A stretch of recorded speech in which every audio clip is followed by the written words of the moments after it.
Hello friend, this is Sudha, this is your psychology class. Psychology में हम सब पढ़ रहे थे मूल प्रवृत्तियाँ। मूल प्रवृत्तियाँ टॉपिक हमारा लगभग खत्म सा हो गया है। अभी मूल प्रवृत्तियों के आगे हम थोड़ा संवेग के बारे में पढ़ेंगे। संवेग यानी कि इमोशंस। जब हम मूल प्रवृत्तियाँ पढ़ रहे थे तो उसमें हमने देखा था कि जो 14 मूल प्रवृत्तियाँ मैक्डोगल की थी उनके साथ संबद्ध उनसे कुछ संवेग थे। जैसे हमने देखा पलायन की मूल प्रवृत्ति, तो उससे संबंधित संवेग कौन सा था? भय। ठीक है, जब हमारे मन में कोई भय उत्पन्न होता है तभी हम उसी के अकॉर्डिंग क्रिया करते हैं और वो क्रिया जो है वो हमारी मूल प्रवृत्ति कहलाती है, ठीक है? तो संवेग, संवेग ऐसी चीज़ है जो हमारी लाइफ में बहुत इम्पोर्टेंट होती है। संवेग के बिना हमारा जीवन बिल्कुल समझिए अधूरा-सा है। हम कहीं शादी का उत्सव का माहौल है और हमारे अंदर खुशी का संवेग ही नहीं आ रहा है, हम प्रसन्न ही नहीं हो रहे हैं, सोचिए कैसा लगेगा? हर जगह मातम-सा मना रहेगा। कहीं कोई मर गया है और हमारे हमको पता ही नहीं है संवेग कौन-सा संवेग आना चाहिए या कुछ संवेग आता ही नहीं है, तो हम वहाँ रो भी नहीं रहे हैं। कहीं आपका रिज़ल्ट आ रहा है, आप बिल्कुल संज्ञा शून्य बने पड़े हो, तो ये सारी चीज़ें बिल्कुल बेकार सी लगेंगी, लाइफ़ हमारी बिल्कुल उथल-पुथल हो जाएगी। जैसा कहा गया है कि emotions are colour of our life, कि इमोशंस जो होते हैं हमारे जीवन के एक रंग होते हैं, ठीक है? इन रंगों के माध्यम से हमारी ज़िंदगी अच्छे से चलती है, ठीक है? थोड़ा-सा देख लीजिए, क्या है इमोशंस?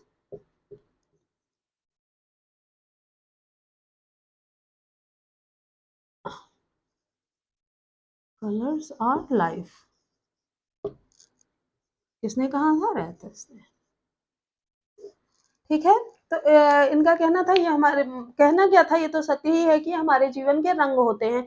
डिफरेंट डिफरेंट रंग होते हैं, चाहे खुशी का हो, दुःख का हो, भय का हो, प्रेम का हो, आप क्रोध का हो, आत्म प्रकाशन का हो, अपने आप को दिखाने का हो, काम का हो, मतलब कोई भी आप संवेग ले लीजिए, संवेगों के बिना हमारी लाइफ़ अधूरी-सी लगती है।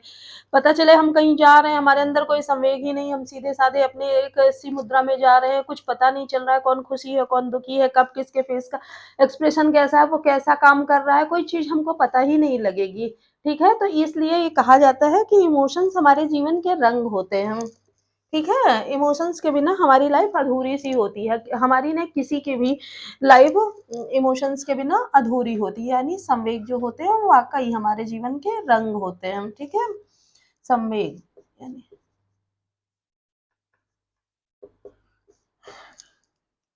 ठीक है। इमोशंस जो होते हैं ये हमारे जैसे हम मैक्डोगल ने बताया कि इमोशंस 14 प्रकार के होते हैं। हमने 14 प्रकार के संवेग आपको बताए, 14 प्रकार की हम मूल प्रवृत्तियाँ बताएँ, उनसे संबंधित जो संवेग थे 14 प्रकार के थे। तो यानी जो संवेग 14 प्रकार के होते हैं। लेकिन मैक्डोगल महोदय का कहना था कि 3 संवेग होते हैं जो आप संवेग मूलतः 3 ही होते हैं जो आपके जीवन में रहते हैं। वो 3 संवेग कौन-कौन से हैं? थोड़े देख लीजिए, उसको उन्होंने FAL फॉल के माध्यम से इंडिकेट किया था।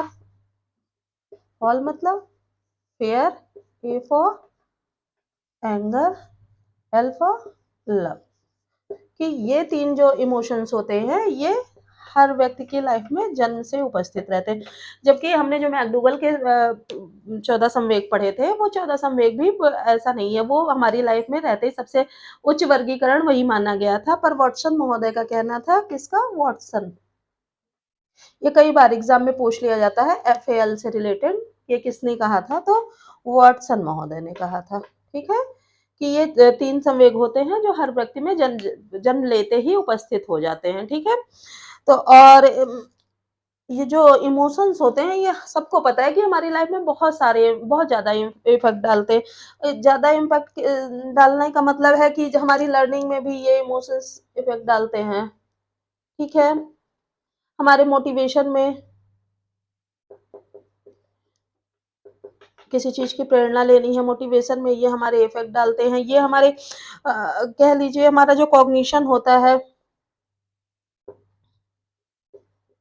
संज्ञान हमारे इन्हीं संवेगों के आधार पर कार्य करते हैं। तो ये हमारे लाइफ़ की जितनी भी चीज़ें होती हैं, कह लीजिए कि संवेगों पर ही आधारित होती हैं। हम कुछ सीखते हैं तो संवेग के आधार पे सीखते हैं, ठीक है? हम किसी चीज के लिए मोटिवेट होते हैं, हमारा मोटिवेशन कब कार्य करता है, जब हम संवेगों पर डिपेंड हो जाते हैं, हमारे अंदर किसी चीज को सीखने की इच्छा, कोई एक कुछ बनने की लालसा, अपने आप को दिखाने की लालसा जागती है, तभी हम मोटिवेट हो पाते हैं, या कॉग्निशन हमारे संज्ञान उसी के अनुसार, हमारे संवेगों के अनुसार कार्य करते हैं, ठीक है।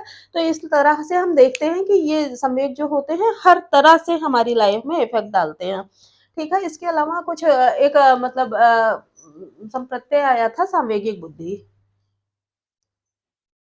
क्या आया था,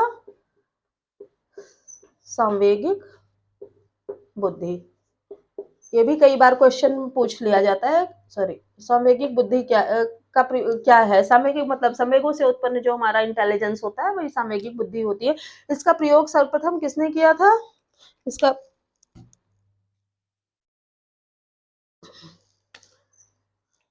सॉरी इसका प्रयोग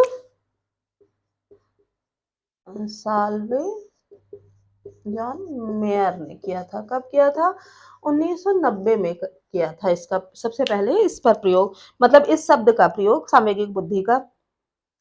और सामवेगिक बुद्धि है क्या, सामवेगिक बुद्धि वो है कि जो संवेग देखिए सबके अंदर उत्पन्न होते हैं, तो जो सामवेगिक बुद्धि होती है वो हर चीज में हमारा सहयोग करती है। जैसे संवेग अगर उत्पन्न हो गया, बहुत ज्यादा क्रोध आ गया, तो ये क्या है, सामवेगिक बुद्धि अपने संवेगों को कंट्रोल करने की, मैनेज करने की क्षमता, ठीक है, कि आप किस तरह अपने संवेगों को मैनेज कर पाते हैं। बहुत ज्यादा गुस्सा ही दिखा दिया, पता चला आपके अंदर खुशी का संवेग आया तो आप खुशी ही होते जा रहे हैं, आप चुप ही नहीं हो रहे हैं। तो संवेगों को कंट्रोल करने या मैनेज करने की जो क्षमता होती है वही सामवेगिक बुद्धि है।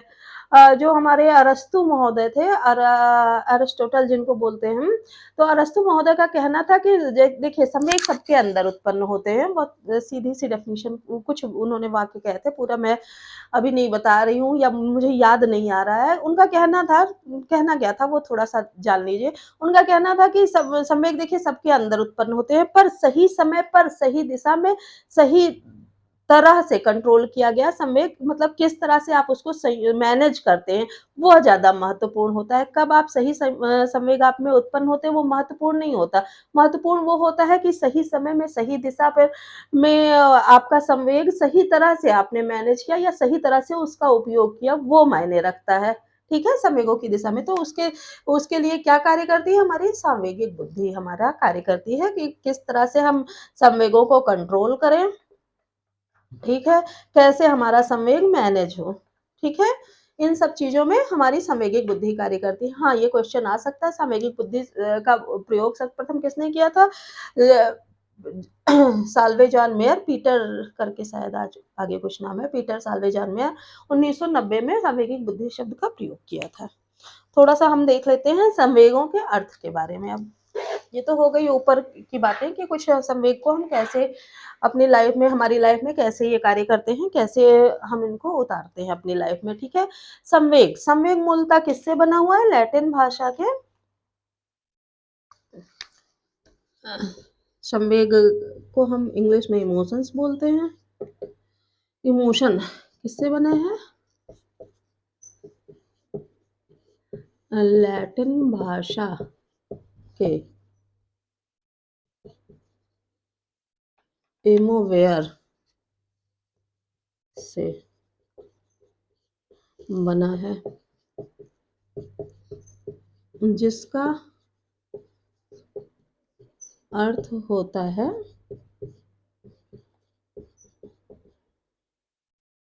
टू एक्साइट, यानी कि हिला देना या उत्तेजित कर देना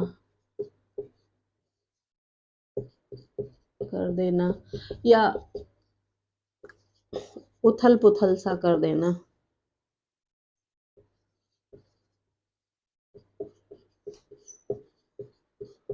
ठीक है। इमोशन शब्द किससे, इमोशन की इंग्लिश क्या होती है, सॉरी संवेग की इंग्लिश क्या होती है, इमोशन। इमोशन का अर्थ होता है टू एक्साइट, यानी कि हिला देना, उत्तेजित कर देना या उथल-पुथल सा कर देना कि जब मतलब एक तरह से लाइफ उथल-पुथल सी हो जाए, जब हमारे अंदर संवेग जाते हैं, तो जैसी हमारी स्थिति होती है उससे जस्ट उथल-पुथल सी या हिल सी जाती है। जैसे आप चुपचाप बैठे, आपको कुछ हँसने वाली चीज़ दिखी, तो आपके अंदर खुशी का संवेग जाग रहा है ना, आप खुश हो रहे हैं तो हँस रहे हैं, बिल्कुल आपकी बॉडी मूव कर जा रही है। तो उसी इसी तरह से टू एक्साइट बिल्कुल एक्साइटमेंट आ जाता है बॉडी में, तो उसी को संवेग कहते हैं, ठीक है? संवेग को हम तो इस तरह से हम कह सकते हैं, अतः संवेग व्यक्ति की उत्तेजित अवस्था, जब व्यक्ति हमको उत्तेजित दिखता है, उत्तेजित अवस्था को कहते हैं, ठीक है? व्यक्ति की उत्तेजित अवस्था ही संवेग की अवस्था कही जाती है।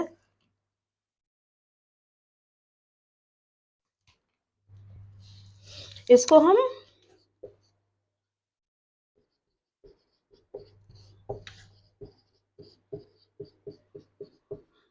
उत्तेजना या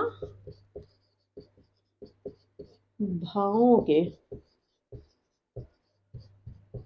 उथल-पुथल के रूप में प्रकट करते हैं, ठीक है? ठीक है? इतनी बातें संवेग की हो गई। क्या हो गई? ये इमोशन लैटिन भाषा के इमोवेयर से बना है, जिसका अर्थ है टू एक्साइट यानी हिला देना, उत्तेजित करना या उथल-पुथल सा कर देना। इसको हम किस तरह से व्यक्ति की उत्तेजित अवस्था कहते हैं, ठीक है? या इसको हम कैसे प्रकट करते हैं? उत्तेजना या भावों में उथल-पुथल के रूप में प्रकट करते हैं। नोट डाउन कर लीजिए, ये सब नोट करने वाली चीज़ें हैं।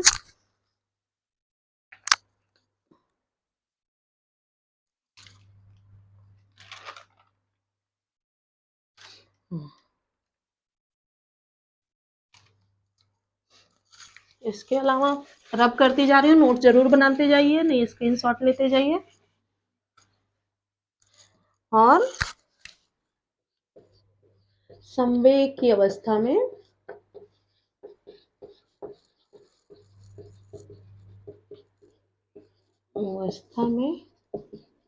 व्यक्ति की शारीरिक प्रतिक्रियाओं में परिवर्तन होता है, ठीक है? व्यक्ति की जो शारीरिक प्रतिक्रियाएँ होती हैं, जैसे जब संवेग व्यक्ति के अंदर जागता है, तो उसमें परिवर्तन होता है। ये कितने प्रकार के होते हैं ये परिवर्तन? 2 प्रकार के होते हैं।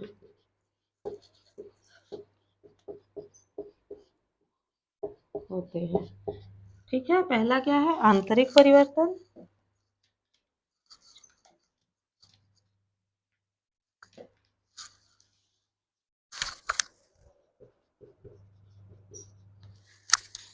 आंतरिक परिवर्तन पहला है। आंतरिक परिवर्तन में क्या है? हृदय की गति में परिवर्तन। दूसरा क्या है? रक्तचाप में परिवर्तन।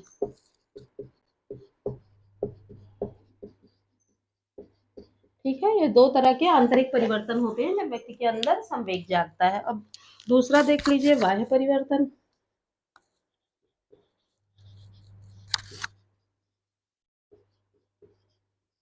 बाह्य परिवर्तन। बाह्य परिवर्तन में देख लीजिए आँख, मुँह, हाथ, पैर, शरीर की मुद्रा आदि। इन सब चीज़ों को देखकर हम कह सकते हैं कि आदि में परिवर्तन, ठीक है?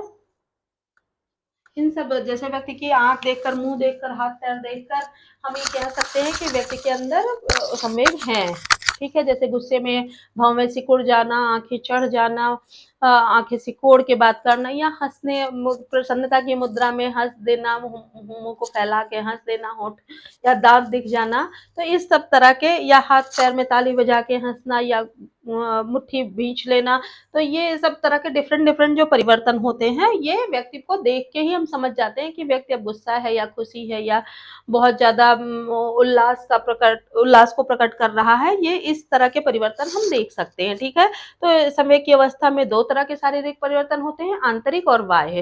ये दोनों परिवर्तन हैं, ठीक है? नेक्स्ट हम देखते हैं,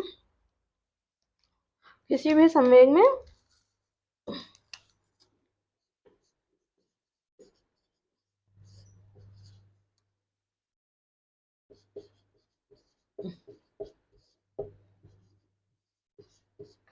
संवेग की स्थिति में सुखद या दुखद भाव पाए जाते हैं, ठीक है? संवेग की स्थिति जब होती है तो सुख या दुःख के भाव व्यक्ति के अंदर पाए ही पाए जाते हैं, ठीक है? नोट डाउन आप करते रहिए।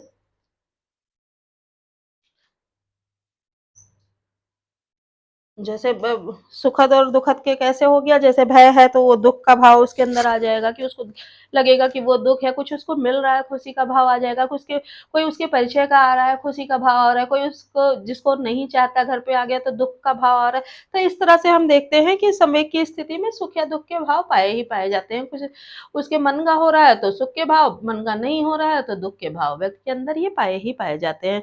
और भय, क्रोध समय कौन-कौन से आप हैं मोस्टली हमने देखा था। संवेग तो हम पढ़ ही चुके हैं, आप लास्ट वीडियो में देख लीजिएगा। सॉरी, भय, खुशी,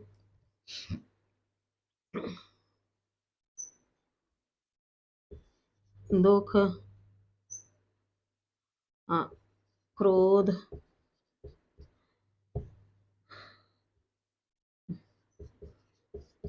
कामीक्षा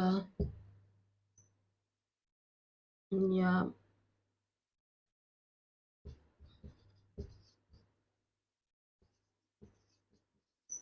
आत्मप्रकाशन आदि संवेग हैं, ठीक है?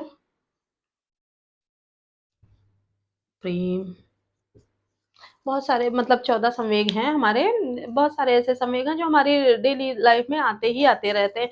हर क्षण हम उसकी अनुभूति करते ही रहते हैं। हाँ, आपके की म कंट्रोलिंग पावर मनुष्य जब अपने उसकी संज्ञानात्मक बुद्धि कार्य करने लगती है, तो वो अपने संवेगों को कंट्रोल करना सीख जाता है।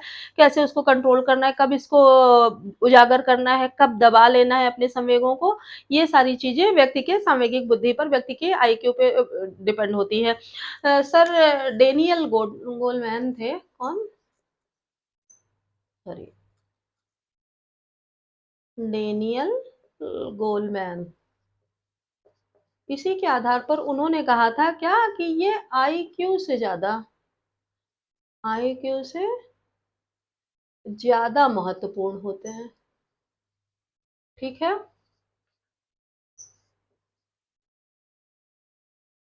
आईक्यू से ज़्यादा महत्वपूर्ण क्यों होते हैं? क्योंकि इसके विषय में उनका कहना था कि ये जो संवेग होते हैं, संवेग अगर सही समय पे नहीं प्रकट किया गया, सही समय पे कंट्रोलिंग नहीं की गई, सही समय पर अपने संवेगों को मैनेज नहीं किया गया, तो लाइफ़ उथल-पुथल भी हो सकती है। पता चला कि कोई आपका ब जिससे आपका काम बनने आ रहा है, आप उससे चिढ़ते हैं और उसी समय आपने अपने संवेगों को नहीं प्रकट किया, गुस्सा दिखा दिया, तो आपका बना-बनाया काम भी बिगड़ सकता है, ठीक है?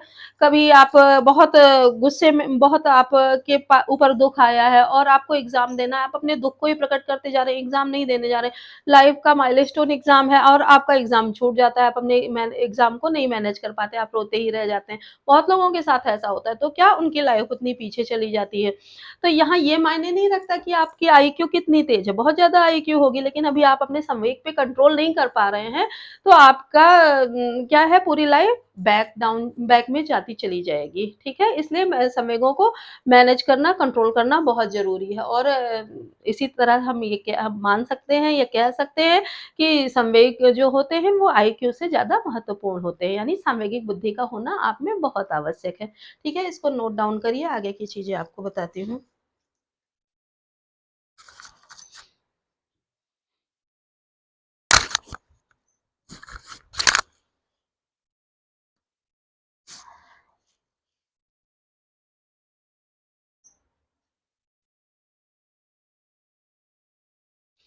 चलिए, अब हम संवेग की कुछ परिभाषाएँ देख लेते हैं।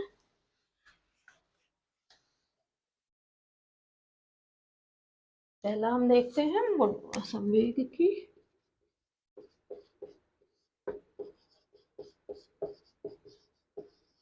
परिभाषाएँ, ठीक? पहली परिभाषा वुडवर्थ की हम देखते हैं।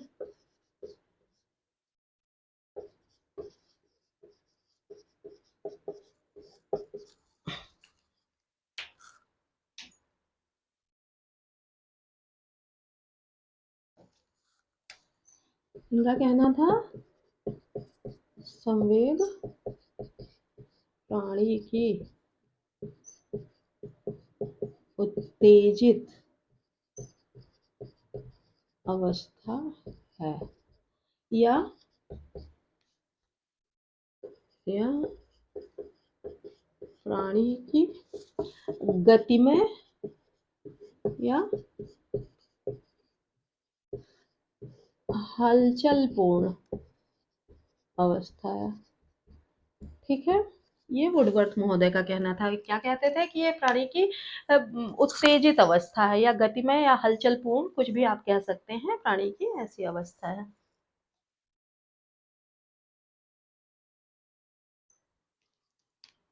दूसरा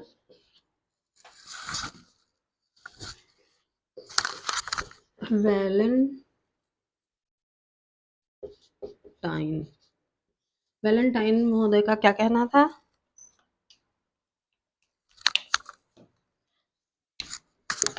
जब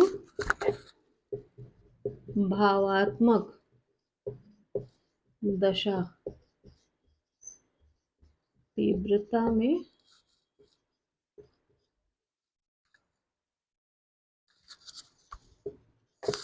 हो जाए तो हम उसे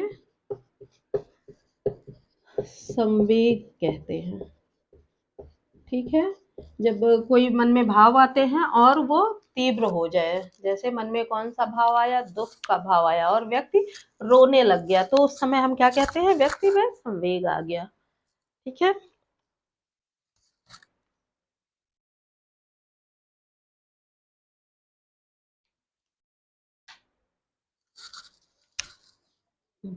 नेक्स्ट हम देखते हैं मैकडोगल महोदय का, काफ़ी महत्वपूर्ण परिभाषा है।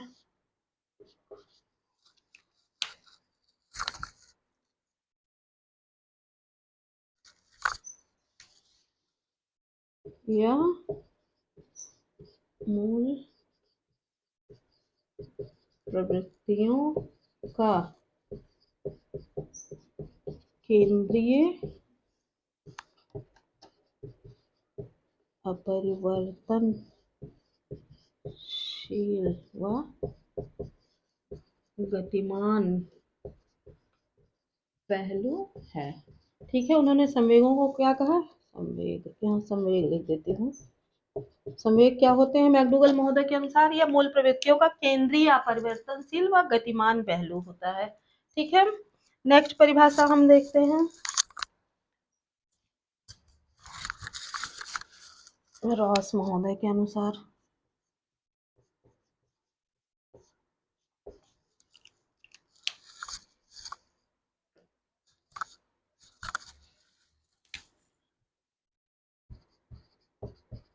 संवेग, इनका कहना था संवेग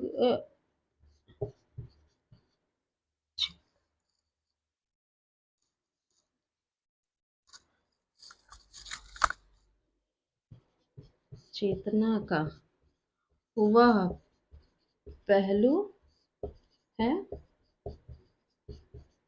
जिसमें भावात्मक तत्व की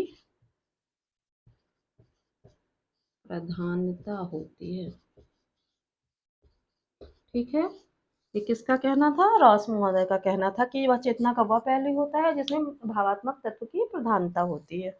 ठीक है, इतना आप नोट डाउन करिए और मैं आपको एक दो आपको और संवेग की परिभाषा बताती हूँ। इतना काफी महत्वपूर्ण परिभाषाएं हैं, इनको आप नोट डाउन जरूर करिएगा, याद भी जरूर कर लीजिएगा। एग्जाम में ऐसे क्वेश्चन आ जाते हैं कि संवेग को चेतना का पहलू किसने कहा था? तो रॉस महोदय ने कहा था। मैकडूगल ने केंद्रीय अपरिवर्तनशील व गतिमान आवश्यक पहलू भी है। ठीक है, केंद्रीय अपरिवर्तनशील पहलू किसको कहा था? तो संवेग को कहा था मैकडूगल महोदय ने। तो इस तरह के क्वेश्चन बन के एग्जाम में आते हैं, क्वेश्चन पूरा परिभाषा आ जाती है, ये किसने कहा था।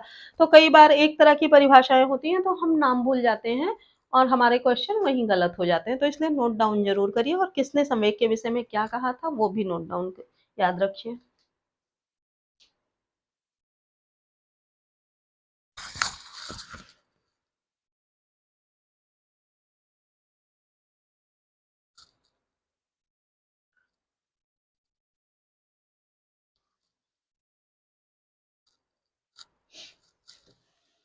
ठीक, और परिभाषाएं हम देखते हैं। एक अच्छी परिभाषा है इंग्लिश एंड इंग्लिश महोदय के अनुसार। दो लोग थे, इंग्लिश और इंग्लिश। इनका कहना था क्या?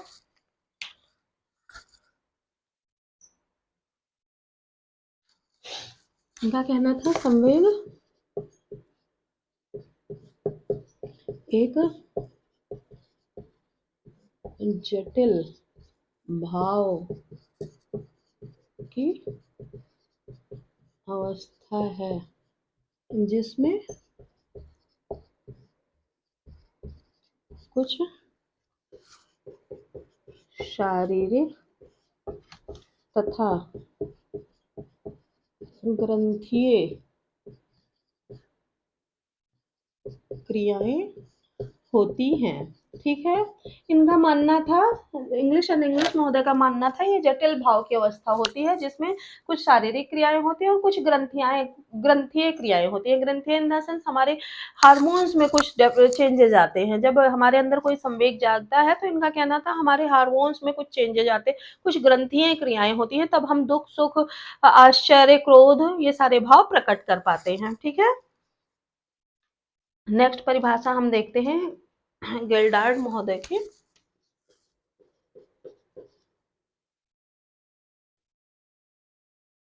गेल्डार्ड महोदय, बड़ा अजीब सा नाम है। इनका कहना था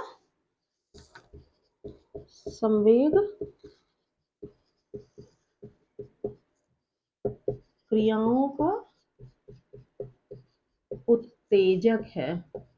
ठीक है, इनका क्या कहना था? व्यक्ति जो क्रियाएं करती हैं तो संवेग की वजह से वो उत्तेजित हो जाती है क्रियाएं।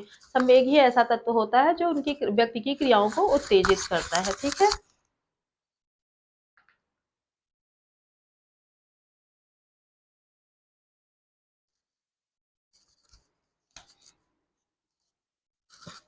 एक परिभाषा और देख लीजिए जरशील्ड महोदय के अनुसार।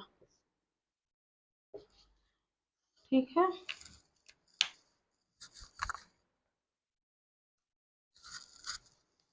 इनका कहना था कि किसी भी प्रकार आवेश में आने, भड़क उठने तथा उत्तेजित होने की अवस्था ही संवेग है। ठीक है, ऐसा जरशील्ड महोदय का कहना था। तो इस तरह से हमने 7-8 परिभाषाएँ देख ली हैं कि संवेग जटिल भाव है या उत्तेजित होने की अवस्था या इसमें ग्रंथीय परिवर्तन होते हैं या आवेश में आने की अवस्था है या संवेग क्रियाओं का उत्तेजक है। कई परिभाषाएँ हमने देखी, तो इस तरह से हमने समझा कि संवेग क्या है? संवेग वे हैं जिससे हमारे शरीर में कुछ शारीरिक या बाह्य या आंतरिक परिवर्तन होते हैं। वो परिवर्तन कई बार प्रकट होते हैं, कई बार हम उसको हृदय की गति या रक्तचाप के माध्यम से महसूस कर सकते हैं कि हमारे शरीर में कुछ परिवर्तन हुए हैं। जैसे आश्चर्य का भाव आया तो कई बार कोई व्यक्ति कंट्रोल कर लिया, प्रकट नहीं करता है, पर हाँ, उसके आंतरिक ग्रंथियों परिवर्तन जो होते हैं उससे हम महसूस कर सकते हैं। तो इस तरह से हम देखते हैं कि संवेग जो होते हैं हमारे लाइफ के काफ़ी इम्पोर्टेंट पहलू होते हैं, जिनके बिना हमारी लाइफ बेरंग सी हो जाती है। तो इस तरह से संवेग हमारे लिए काफ़ी महत्वपूर्ण है, उसका अर्थ और परिभाषाएँ आप ज़रूर उसके नोट्स बनाइए और याद भी करिए। अपने अच्छे से ये टॉपिक तैयार कर लीजिए, काफ़ी इम्पोर्टेंट टॉपिक है। वीडियो अगर आपको पसंद आया है तो लाइक, सब्सक्राइब, शेयर ज़रूर करें। मिलते हैं नए वीडियो में, नए टॉपिक के साथ, नए कंटेंट को लेके। तब तक के लिए धन्यवाद।